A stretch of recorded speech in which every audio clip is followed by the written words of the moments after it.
केल्या. एक एकनाथ महाराजांची 14 चरणाची गवळण आहे आणि त्याच्यामध्ये सगळं आध्यात्मिक आहे. गवळणी मुतावेळी आली यशोदी जवळी, आवरी आपला वनमाळी प्रलया माशी दिला, कवाड भ्रांतीची उडली, दुर्ग मायेची मुडली, शिंक्या विद्येची तुडली तुझ्या कृष्णी, मोती क्रोधाची आरगळा, हळूच काळी निबळा, मोती अज्ञानाची खिळा दिली, डेरा पुडला दंबाचा, जो काय की दम्मरूपी डेरा पुरून टाकला.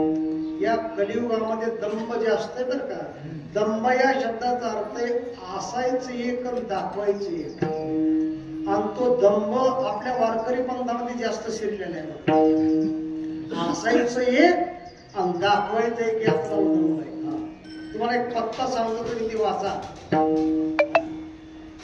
काक वसुंडीनं गरुडाला केलेला उपदेश आहे रामायणामध्ये. का कावळ्याचं तोंड ज्याला आहे ते ऋषी आहेत बरं का, त्याला कावळ्याचं तोंड प्राप्त झालं, त्यांचं नाव आहे काक वसुंडी. काक म्हणजे कावळा आणि वसुंडी म्हणजे ऋषी. त्यांना कावळ्याचं तोंड आहे, त्याचं नाव काय आहे? काक वसुंडी. आणि गरुडाला उपदेश केलेला आहे. त्यांनी सांगितलं की या कलियुगामध्ये जास्तीत जास्त लबाड बोलणाऱ्या माणसाची जास्त किंमत. जास्त लबाड बोलणाऱ्याला माणसं काय म्हणतात? लय मोठा माणूस आहे म्हणतात. आणि खरं बोलणाऱ्या माणसाला म्हणतात आमच्यासारखा, आमच्या गावामध्ये या माणसासारखा मूर्ख माणूस कोणी नाही. खऱ्या माणसाला लोक मूर्ख म्हणतात आणि मूर्ख माणसाला चांगलं म्हणतात. आणि म्हणून भागवतामध्ये पहिला शब्द बघा खोटं बोलले. भागवतामध्ये पहिला शब्द आहे यदा माया नृत्तम तंद्रा निद्रा हिंसा विषादनम शोको मोह भयम दैन्यम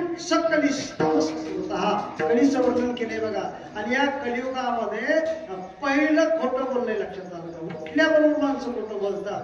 म्हणून मी जवळजवळ काही की गेल्या वर्षापासून विनंती करतो, कुठल्याही कीर्तनात गेलं की पहिलं सांगत असतो माझी एवढीच विनंती. अर्थात म्हटलं म्हणजे काय की फक्त तुम्ही खोटं बोलायचं आजपासून सोडून द्या बरं का. आजपासून ठरवायचं आहे की खोटं कधीच बोलायचं नाही.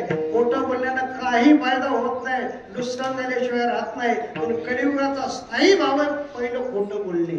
आणि खोटं बोलणाऱ्यांना माणसं मोठं म्हणतात आणि खरं बोलणाऱ्यांना मूर्ख म्हणतात. विठाला विठाला विठाला विठाला विठाला विठाला